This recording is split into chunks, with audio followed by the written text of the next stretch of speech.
Shalom, Assalamualaikum warahmatullahi wabarakatuh. Om Swastiastu, Namo Buddhaya. Salam kebajikan, salam sehat, dan salam bahagia pada kita sekalian. Saya kembali dalam kesempatan strategi pembelajaran PKN tingkat 2 untuk mata pelatihan, untuk agenda pelatihan agenda 2 kepemimpinan strategis khusus tentang kepemimpinan kewirausahaan. Saya Anton Y. Imbenai, Widyaswara Ahli Madya pada BPSDM Provinsi Papua. Pelaksanaan Diklat Kepemimpinan Nasional tingkat 2 dilaksanakan dengan mengacu kepada dasar hukumnya adalah Undang-Undang Nomor 5 Tahun 2014 tentang Aparatur Sipil Negara dan Peraturan Pemerintah Nomor 11 Tahun 2017 dan Peraturan Pemerintah Nomor 17 Tahun 2020 tentang manajemen PNS dan perubahan PP Nomor 11 Tahun 2017. Acuan penyelenggaraan yang ketiga adalah Permen Paner B Nomor 38 Tahun 2017 tentang standar kompetensi jabatan dan Peraturan LAN Nomor 5 dan 6 Tahun 2022 tentang penyelenggaraan pelatihan kepemimpinan struktural, serta Keplan Nomor 374 Tahun 2022 tentang kurikulum pelatihan struktural kepemimpinan dan Keplan Nomor 375 Tahun 2002 tentang pedoman penyelenggaraan pelatihan struktural kepemimpinan. Kompetensi yang mau dibangun dalam pembelajaran PKN 2 ini adalah kompetensi kepemimpinan strategis sebagai kompetensi manajerial untuk menjamin terlaksananya akuntabilitas jabatan pimpinan tinggi Pratama. Akuntabilitas jabatan pada JPT Pratama sesuai dengan pasal 104 PP Nomor 11 Tahun 2017 tentang manajemen ASN terdiri dari alternatif kebijakan, yaitu tersusunnya rumusan alternatif kebijakan yang memberikan solusi dan tujuannya tercapainya hasil kerja unit selaras dengan tujuan organisasi. Strateginya adalah terwujudnya pengembangan strategi yang terintegrasi untuk mendukung pencapaian tujuan organisasi dengan terwujudnya kapabilitas pada unit kerja untuk mencapai outcome organisasi. Kompetensi yang akan dibangun adalah kepemimpinan strategis, mampu membangun sinergi antar unit organisasi dan stakeholders, mampu menjadi motor penggerak perubahan strategis di instansinya, dan memiliki karakter yang terbuka dan mampu mengelola keragaman di lingkungannya untuk mencapai tujuan kerja yang berdampak luas.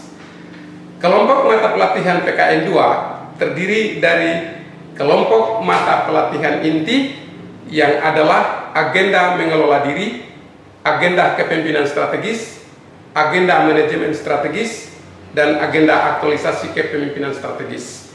Kelompok mata pelatihan dasar atau Smart Governance terdiri dari digital skill dalam pembuatan kebijakan, self-reliance, dan mengelola hubungan lintas generasi.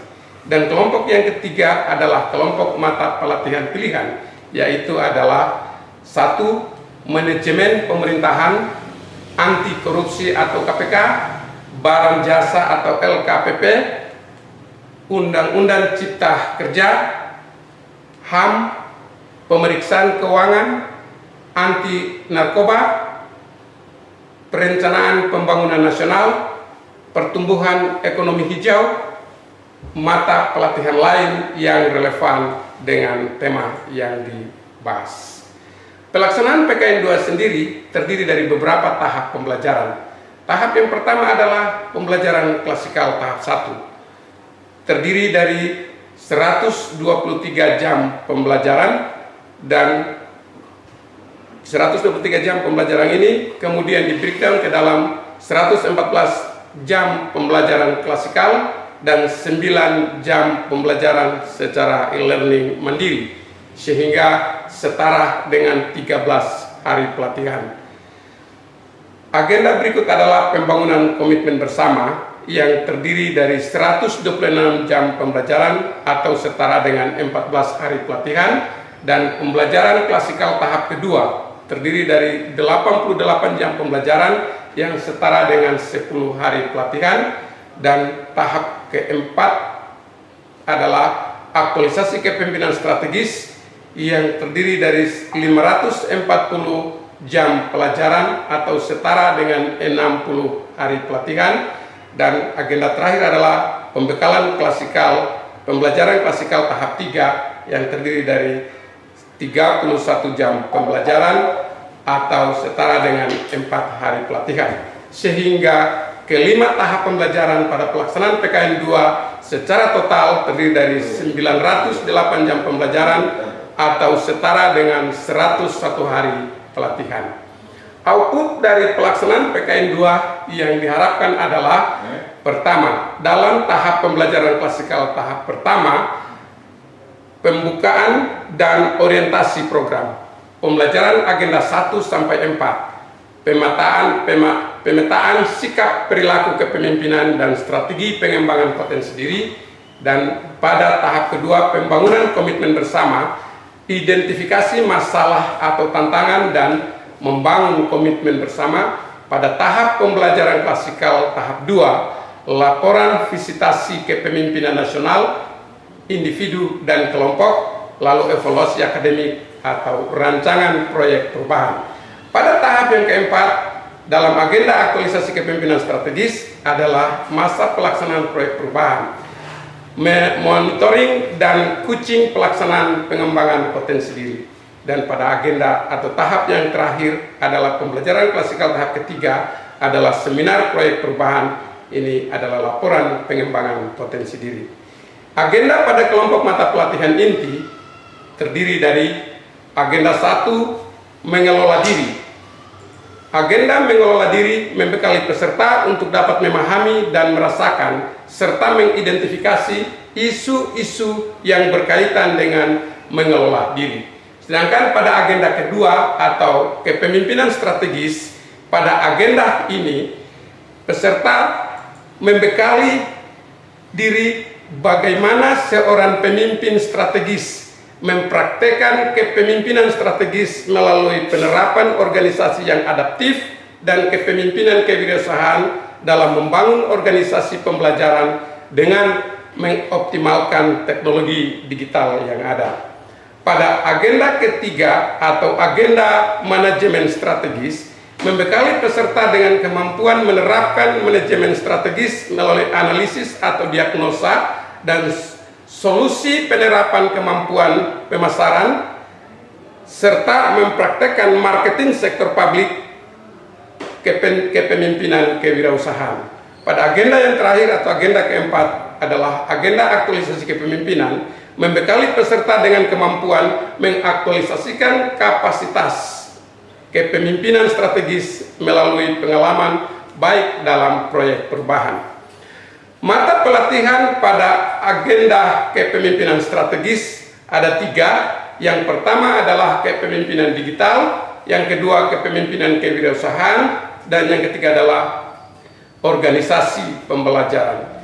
Pada pemilihan peminatan ini, saya memilih pada mata pelatihan agenda kedua dan mata pelatihan kepemimpinan kewirausahaan.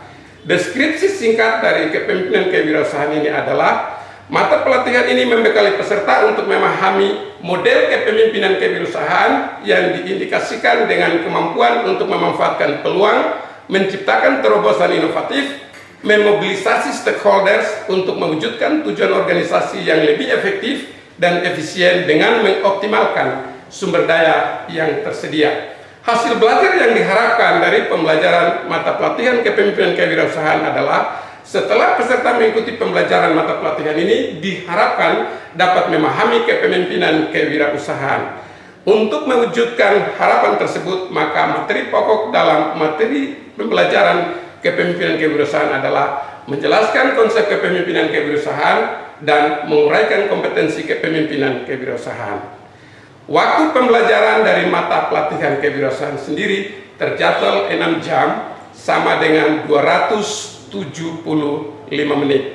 Untuk itu terbagi habis dalam 3 tahapan pembelajaran pada mata pelatihan kepemimpinan kewirausahaan.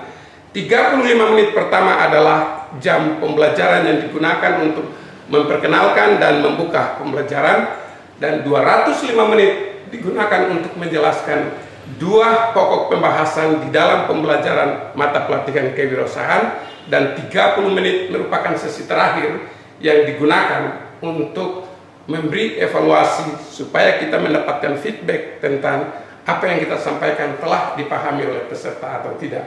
Sehingga 6 jam pembelajaran ini setara dengan 1 hari pembelajaran. Metode pembelajaran yang digunakan adalah ceramah interaktif, nonton film pendek, dan tanya jawab, lalu ada ruang diskusi kelompok, serta curah pendapat, dan yang terakhir adalah storytelling.